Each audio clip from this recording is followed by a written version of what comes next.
These are the last hours of our high school affair. It's romantic. I want to say something lighthearted, so I say, I bet one of us dies this time.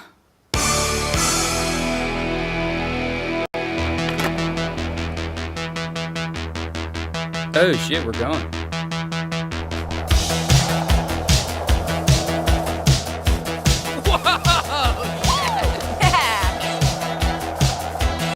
Yo, what is up, guys? Gamerverse back again, once again, doing another review for you guys today, man. So today we are reviewing a game called Mixtape. If you guys didn't know, this is the newest coming of age, Life is Strange type of mashup game, and it's actually really good. And I will be giving my first impressions and also reviewing the game. And this game is super unique, like the art style, and the game just stands out with the soundtrack that it has. And basically the soundtrack for the game is the entire experience.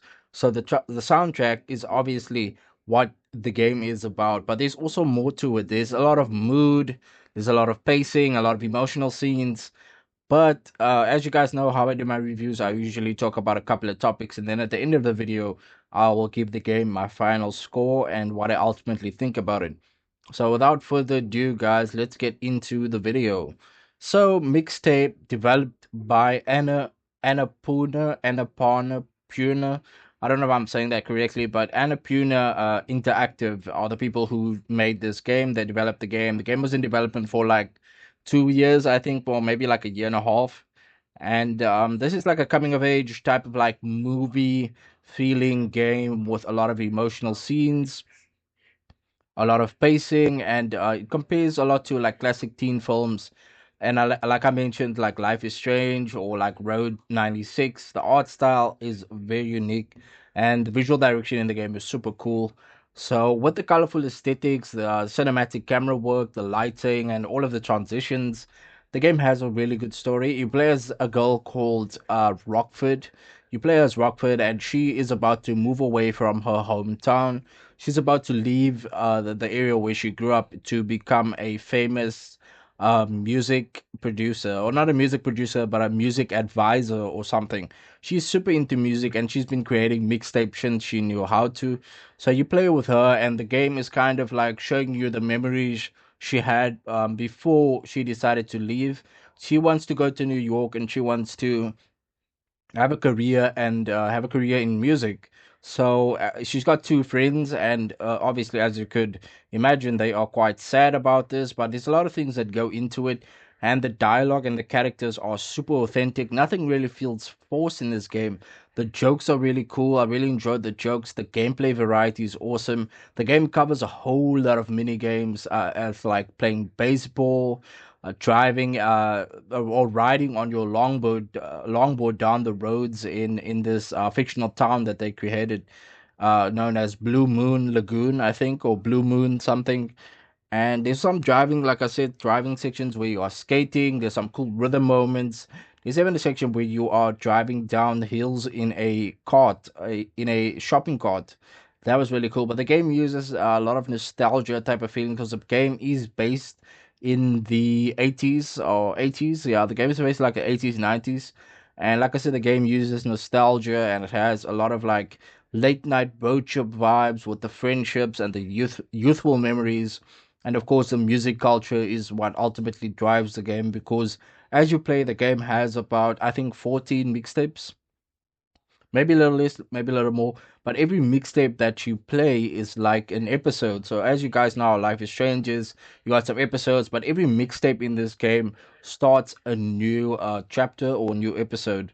So yeah, there's a lot of chemistry between the friend group, and the emotional moments are really good. I didn't expect this from this game, and the best moments in the game are the scenes where you are just with your friends in the game and just wreaking havoc as young teens, toilet papering people's houses, and even shoplifting. I think there was a scene where they shoplifted. I'm not particularly sure about that one, but there's a lot of scenes where you get up to a lot of mischief as a teenager, and a lot of it felt super cinematic. And as you guys know, I am playing the game on PC, so I do want to talk about the performance a little bit. The game performed well with keeping a steady 60 frames per second on the best settings, and there was no bugs, no optimization issues. It was an overall smooth experience. But the game is on PS5, so you guys can get the game on PS5 as well and on Xbox Series X. I don't know how it performs on there, but I saw a couple of videos and it looked like the game should be performing well, and it looked like it performs well. So yeah, it's more of like this vibe type of game instead of like a traditional game. There's a lot of things that happen in the game that's on a broader scope. Like you got to understand the broader message of the emotional moments in the game and what these indie developers and Apuna are trying to create.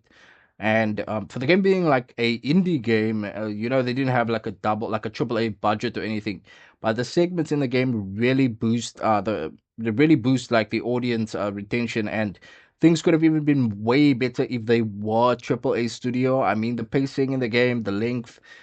Okay, maybe it could have been a little bit longer. Maybe there could have been another part, but that's what makes it a good game. Is that there's a definitive ending and the gameplay depth, and even the replay value.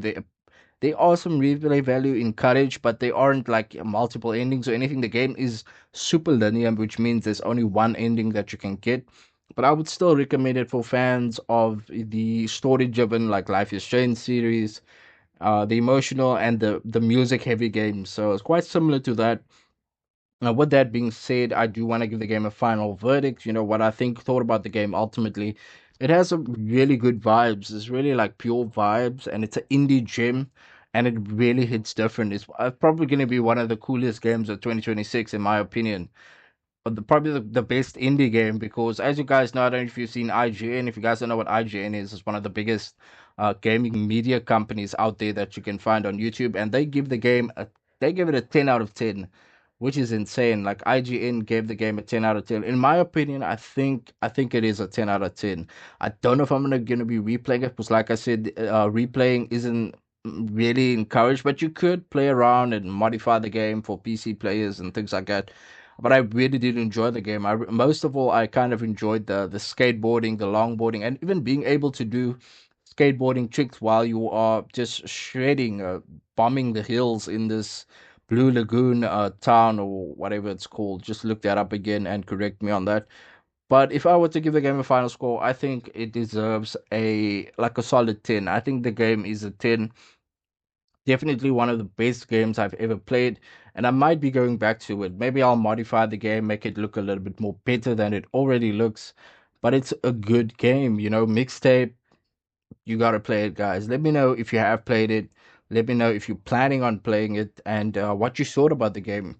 Ultimately, this is an indie game, and they should have been. I feel like if they had a bigger budget, it would have been even better. But still, let me know. Let me know in the comment section below. Let me know what you're thinking. And as you guys know, I've been Gamerverse, and I'll see you in another video.